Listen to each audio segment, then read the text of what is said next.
اگر کسی شخص نے قربانی کرنے کا ارادہ کر لیا، یعنی قربانی کرنے کی نیت کر لی، لیکن اس شخص نے ذو الحجہ کے پہلے عشرے میں اپنے بال اور ناخن غلطی سے کاٹ لیے،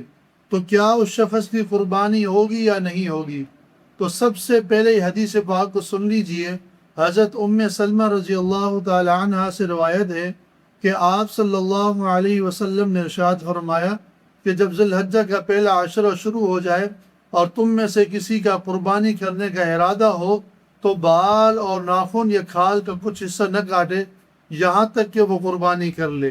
تو سب سے پہلے یہ بات یاد رکھ لیجئے، سمجھ لیجئے کہ بال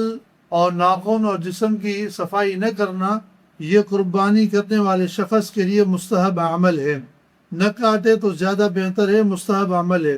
لیکن اگر کوئی شخص غلطی سے یا جان بوجھ کر بال کاٹ دے یا ناخن وغیرہ کاٹ لے تو اس شخص کی قربانی بالکل درست ہوگی، باعث ثواب ہوگا، اس کی قربانی پر کوئی بھی اثر نہیں کرے گا۔ ہم نے اپنے کانوں سے سنا ہے، لوگوں کی زبانوں سے، کہ کئی سارے لوگ یہ کہتے ہیں کہ فلاں شخص نے بال کاٹ دیے، ناخن کاٹ دیے، لہٰذا فلاں کی قربانی درست نہیں ہے۔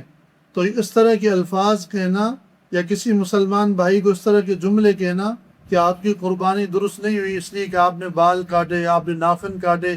تو لہٰذا بالکل یہ غلط عمل ہے۔